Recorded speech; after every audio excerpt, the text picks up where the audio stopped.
Sugar ज्याला म्हणतात नाही का.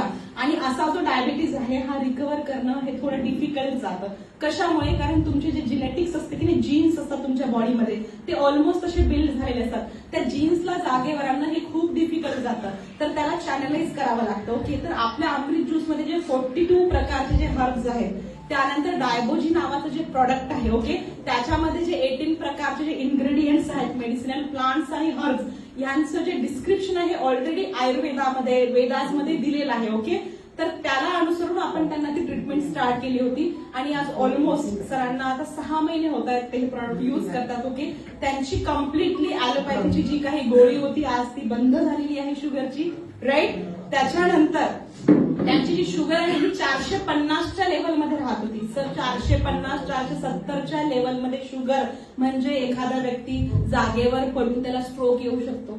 ओके, पॅरालाइज होऊ शकते बॉडी, राईट.